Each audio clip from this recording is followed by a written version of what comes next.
السلام علیکم ناظرین، میں ہوں طارق شہزاد چودھری۔ تاریخ دولت عثمانیہ کی آج کی نشست میں آپ کو خوش آمدید کہتا ہوں۔ ناظرین اکرام، ہماری آج کی نشست سلطان محمد فاتح اور قسطنطنیہ کے فرما روا قسطنطین کے درمیان ہونے والے مذاکرات پر اپنی بحث مذکور کرے گی۔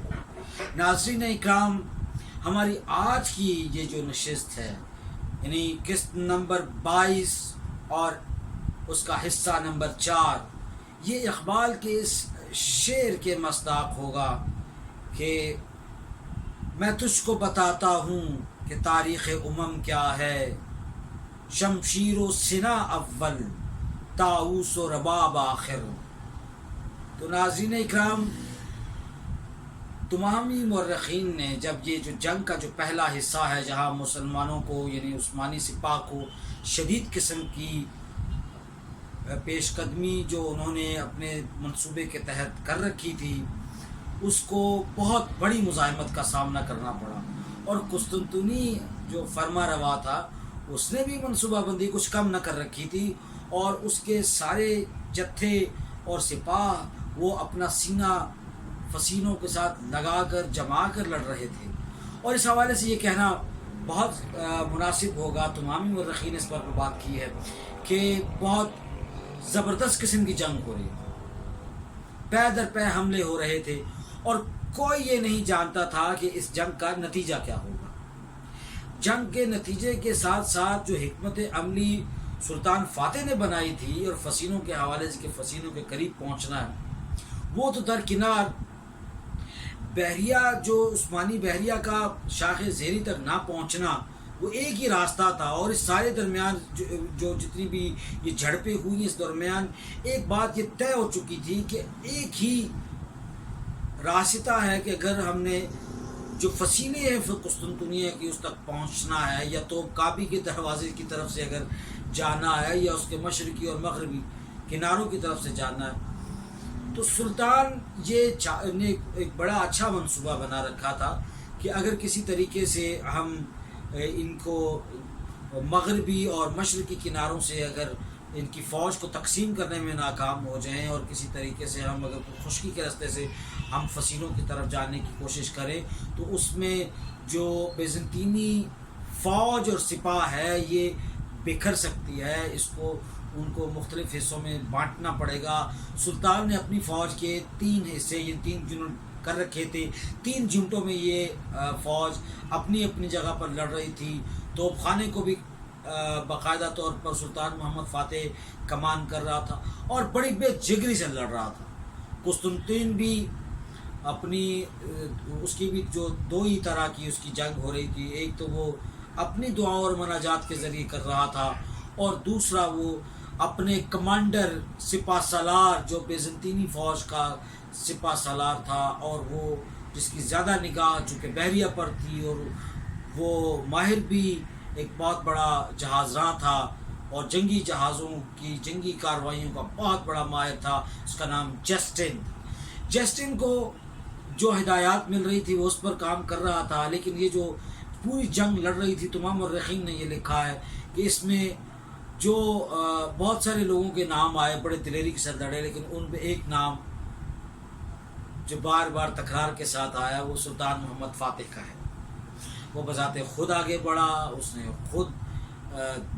توپ بھی چلائی، اس نے آگے آ کے اپنی فوج کے ساتھ ساتھ لڑا، اور پھر یہ ایسا معاملہ ہوا کہ اسی دوران یہ جب ساری جھڑپیں چل رہی تھی، تو جو قسطنطنیہ کا جو فرما روا تھا قسطنطین، اس نے ایک مذاکراتی دور کا آغاز کیا، اور اس مذاکراتی دور کے حوالے سے یہ کہنا مقصود ہے کہ اس نے تمام طرح کی پیشکش کی۔ اس نے کہا مال و دولت لے لیجئے، آپ سونے ہیرے جواہرات لے لیجئے، زمین کا کوئی ٹکڑا چاہیے وہ لے لیجئے، آپ کو کوئی جزیہ چاہیے تو وہ لے لیجئے، جو کہتے ہیں کر لیں، لیکن قسطنطنیہ کا محاصرہ چھوڑ دیں، کیونکہ اس کی بھی غیرت اور حمیت جو تھی وہ اپنے قومی تشخص اور جو قومی تاریخ اور روایت جو تھی بادشاہوں اور ان کے فرما رواؤں کی، اس کو اجازت نہیں دیتی تھی کہ وہ اس طرح یہ حصار میں، اس کو جانتا تھا کہ کتنا عرصہ ہم لڑیں گے اور کتنا عرصہ ایسے ہوگا۔ لیکن دوسری طرف یہ بھی دیکھیں گے یہ مذاکرات ایسے دور میں ہو رہے ہیں کہ جب سلطان محمد فاتح کی فوج کو شدید قسم کی شکست کا سامنا ہے، پے در پے حملے ہو رہے ہیں اور ہزاروں کی تعداد میں سپاہ جو ہیں وہ عثمانی سپاہ وہ روزانہ شہید ہو رہے ہیں، لیکن دوسری طرف سے بیزنطینی فرمانروا کے اتنے شاید لوگ بھی زخمی نہیں ہوئے۔ تو اس حوالے سے پھر یہ والی بات اس دوران، یہ اعتماد، یہ حمیت، یہ غیرت، یہ تنتنا، یہ شوقت، یہ جمال، یہ لطاقت اور یہ ایک بڑا انسان کے اندر جو ہمت کا جو اور استقلال کا اور مداومت عمل و فکر کا جو ایک ہوا کا جو گھوڑا ہے اس پر سوار ہو کر سلطان فاتح یہ جنگ لڑ رہا تھا۔ تو سلطان فاتح نے اس کے جواب میں یہی کہا کہ میرا مقصد قسطنطنیہ کو فتح کرنا ہے، لہٰذا آپ کے پاس ایک ہی راستہ ہے۔ میں آپ سے درخواست کرتا ہوں کہ آپ بغیر کسی مزاحمت کے اور کسی تخریب کے آپ یہ شہر ہمارے حوالے کریں۔ آپ اس شہر سے دستبردار ہو جائیں، اس صورت میں ہم آپ کے جان و مال، آپ کے مذہب، دین، عمارت اور جو کچھ بھی آپ کا ہے یہاں پہ، ہم اس کی حفاظت کی باقاعدہ ہم اس کی تصدیق کرتے ہیں۔ ہم آپ کو یہ یقین دلاتے ہیں کہ آپ کی جان و مال و املاک کو کسی قسم کا کوئی نقصان نہ پہنچے گا، نہ کو پہنچا سکے۔ لیکن 330 عیسوی میں بننے والی دیار بیزنطین کا یہ آخری فرمانروا یہ نہیں چاہتا تھا کہ وہ تاریخ کے ان بادشاہوں میں اپنا نام لکھوائے جن کو عثمانی فوج کا امیر اور عثمانیوں کے کا 7واں سلطان محمد فاتح آ کر زیر کر لیں۔ یہ اس نے بھی یہ کہا کہ ہم نے یہ فیصلہ کر رکھا ہے، میں اس قسطنطنیہ کے شہر میں اپنے آپ کو مرتا ہوا تو دیکھ سکتا ہوں، لیکن میں یہ شہر اپنے جیتے جی آپ کے حوالے نہیں کر سکتا۔ یوں حوالگی کا مطالبہ جو ہے وہ مسترد ہو گیا۔ دوسری طرف صورتحال یہ تھی کہ جسٹین جو بیزنطینی یا قسطنطنیہ کے جو بحریہ کا کمانڈر تھا اور یہ بہت بڑا جہاز راں بھی، جیسے میں نے کہا، اس نے اتنی زبردست قسم سے طریقے سے اس جنگ کو جاری رکھا اور اتنے مزے سے اس نے طاق کر نشانے لگائے، جس سے عثمانیہ کی جو بحریہ تھی اس کے بہت سارے جہاز غرق ہو گئے۔ عثمانی بحریہ کو پے در پے جسٹن کے حملوں کا سامنا تھا اور اس کی وجہ سے تقریباً یہ یوں سمجھیں کہ حملہ یہ پس پاک ہو چکا تھا، جو عثمانی بحریہ کے 400 جہازوں کا یہ حملہ تھا۔ اور حالت یہ تھی کہ سلطان محمد فاتح بھی بڑی کوشش کی، وہ بھی ساتھ ساتھ آگے بڑھتا رہا، لیکن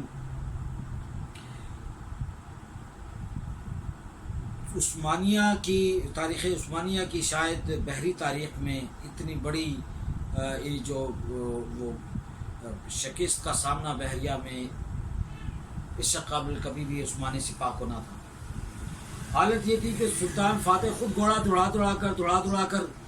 چل رہا تھا۔ عثمانی یہ اس حوالے سے محمد الفاتح ہے، یہ کتاب ہے، عبدالاسلام فہمی ایک صفحہ نمبر 103 پر وہ لکھتے ہیں، اور ان کے حوالے سے یہ بھی بتاتا چلوں کہ یہ عبدالاسلام فہمی ان ناقدین میں شامل ہیں جنہوں نے سلطان محمد فاتح پر تنقید کے بڑے باب باندھے ہیں، لیکن دلیری پہ انہوں نے بھی یہ کہا کہ وہ ساتھ گھوڑا جو ہے لے کے وہ سمندر کے ساتھ شاخ زیری کا جو علاقہ تھا، جسے میں علی کوسٹ لہر کا حوالہ دیا، یہ چل رہا تھا، دوڑ رہا تھا، اور ادھر جو حالت یہ تھی کہ عثمانی امیر البحر، اس کا نام بالتا اوغلی تھا، بالتا اوغلی کو بار بار آواز دے کر وہ کہہ رہے تھے کہ لڑو، ان کو مارو، ان کو ڈبو دو، ان کو غرق کر دو۔ یا پھر خود بھی غرق ہو جاؤ تم بزدل۔ یہ بزدلی کا جو تانا ہے یہ لے کر رات کو جب دربار کے اندر وہ بیٹھے، سلطان کے خیمے میں بالتا اغلی آیا اور اس نے یہ سارا ماجرا تھا، اس نے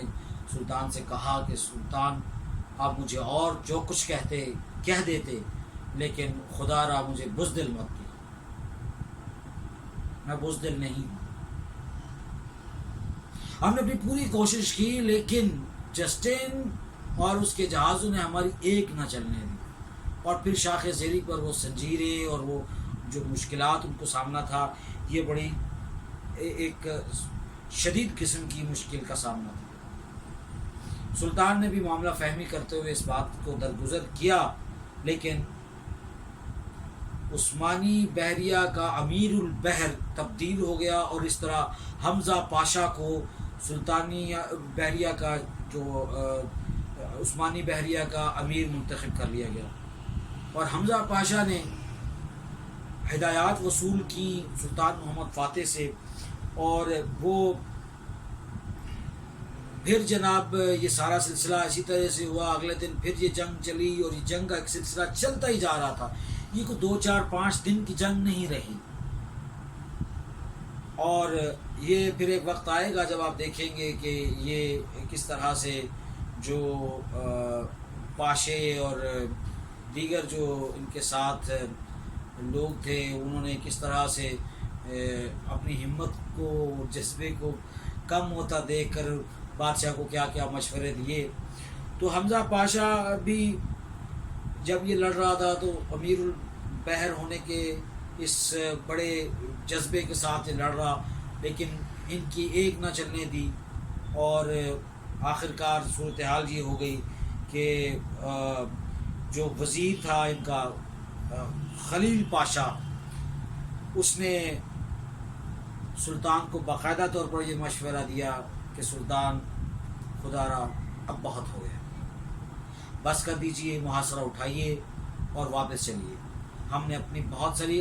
فوج، بہت سے سپاہ یہاں غرق کر چکے ہیں، کچھ لوگوں کے حوصلے پست ہو رہے ہیں، ساتھیوں کو مرتا دیکھ کر، زخمی دیکھ کر، درد میں، کرب میں، الم میں، اور ادھر وہ ہیں بیزنطینی کہ ان کو فرق ہی کوئی نہیں۔ لیکن سلطان یہ چاہتا تھا کہ کسی نہ کسی صورت وہ پہنچے اس شاخ زیری تک، جہاں تک تاکہ مغربی سندھ سے کی جو حفاظت پر معمور جو بیزنطینی قسطنطنی سپاہ کے فوجی ہیں ان کو تقسیم کیا جا سکے۔ ظاہری بات ہے جب ادھر سے حملہ ہوگا شاخ زیری سے تو وہ مغرب کی طرف سے تقسیم ہوں گے، اور اس طرح ان پر دباؤ بڑھایا جا سکے۔ اور اس حوالے سے الفتوح الاسلامیہ ابن العثور 368 صفحہ پر اس نے یہ لکھا کہ بالتا اغلی جو ہے اس کی بات پر درگزر کیا، اس کو یہ کرنا بڑا مناسب تھا اس وقت فیصلہ، اور حمزہ پاشا نے بھی بھرپور کوشش کی لیکن کامیابی اس کو بھی کوئی نہیں ملی۔ اور دوسری طرف یہ کہ یہ جو کئی پاشا جو اس کی محمد فاتح کی اپنی وزارت کے لوگ جو تھے وہ اس کے خلاف اٹھ کھڑے ہوئے کہ یہ ساری فوج جو ہے یہ مروا کے ہی سلطان دم لے گا۔ تو فتوح الاسلامیہ کا مصنف بھی کچھ ایسے ہی لکھتا ہے، اس نے کہا کہ سلطان فاتح کی جنون آمیز حکمت عملی اور مسلسل جد و جہد اور پے در پے حملوں کو میں شیر سے ہی تشبیہ دے سکتا ہوں۔ سلطان محمد فاتح کی زندگی کا یہ پہر بڑا ہی جو بجو پہر ہے، دو بدو لڑائی ہو رہی ہے، اور پے در پے حملے ہو رہے ہیں، اور زخم خوردہ شاہین اقبال کا یوں سمجھیے کہ وہ لڑ رہا ہے اور مسلسل جد و جہد جاری ہے۔ اس سے آگے کیا ہوا وہ ہم اپنی آئندہ آنے والی نشست میں انشاءاللہ اسے بڑی تفصیل کے ساتھ آپ کے سامنے پیش کریں گے۔ تب تک کے لیے اجازت دیجیے، شکریہ۔